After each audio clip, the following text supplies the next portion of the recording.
First off, I just want to kind of say thanks for turning in to my channel to watch my box building and BoxRise, aka your Impedance Rise Understanding video that I put up here for you to hopefully send out for everybody to get a better idea of what's going on.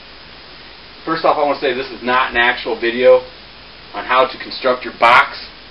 There are plenty good videos out there on how to build a box and put it together and then construct it, what tools and what materials to use. I'm not going to try and do that. I got too much other information to try and fit in here real quick. Understanding of the box, what I'm trying to get across to you is how to save some money over the course of my 15 builds in the last year. It's a lot of wood, a lot of materials that I burned through that maybe I could save you some money. A couple amps that I went through trying to get more power when I could have done other things differently if I would have understood it better from the beginning, I guess you could say. Whether you are building a box or buying a new box is what I'm trying to help you with this video, I guess. So for you out there, before you build or buy, I sure hope this gets to you first. Hopefully you'll be able to get what you pay for out of your amps after you watch this video a little bit better.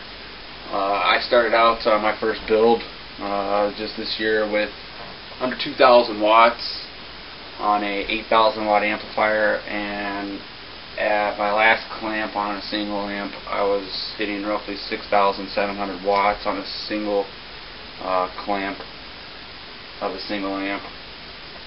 So what I really want is for you to take out of this video for what it's worth. Take 2 cents for what it's worth out of it. Obviously there's going to be some stuff you already know, so take out of this what you can.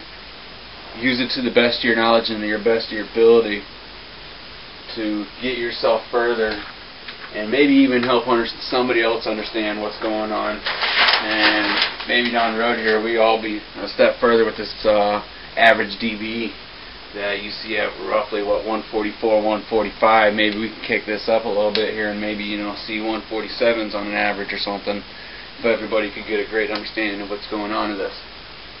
Some terms I'm going to go under and over here first is resistance, which resistance we measure in ohms. We get that by dividing voltage, dividing by your current.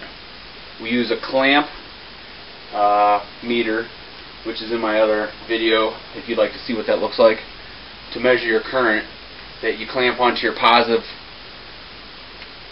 to get your resistance if you divide your voltage and your current together.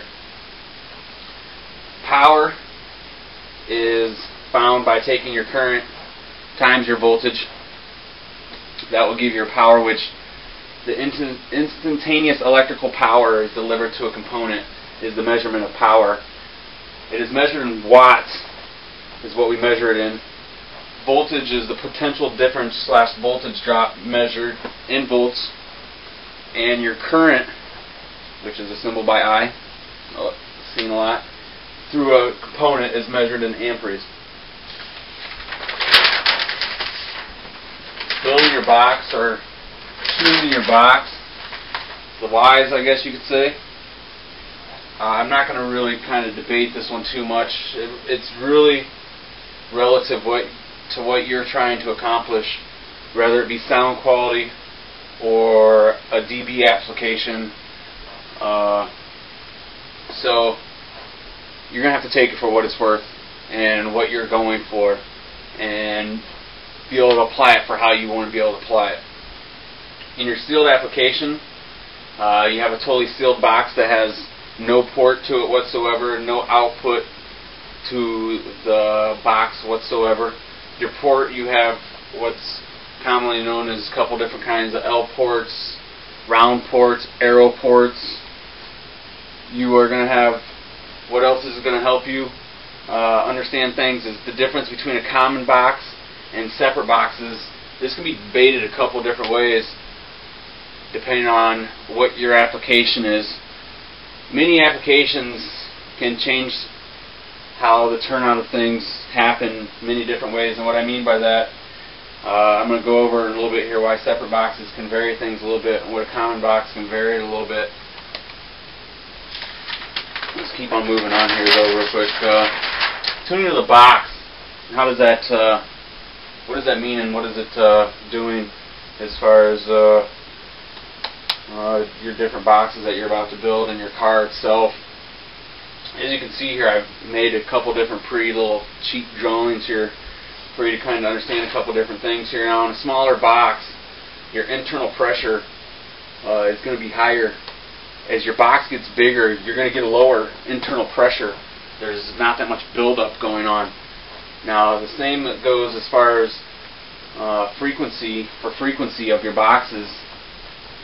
As you can see here with bass drums, think of it as a bass drum. When you tap on these bass drums, as they get bigger, your frequency drops. Your tuning goes down. Now, if you apply that to your vehicle, and a lot of times a lot of people ask what the tuning of their vehicle is, you can almost in retrospect kind of just think along the lines of how big your vehicle is or how small your vehicle is and apply that to the tuning of a box.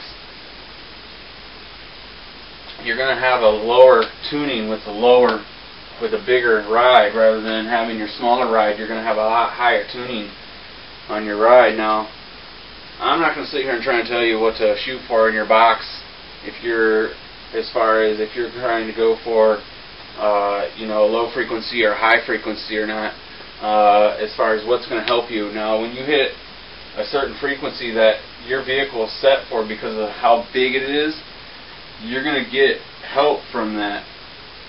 But now it's up to you to still choose if you're going for that sound quality or going for that dB. It's your choice.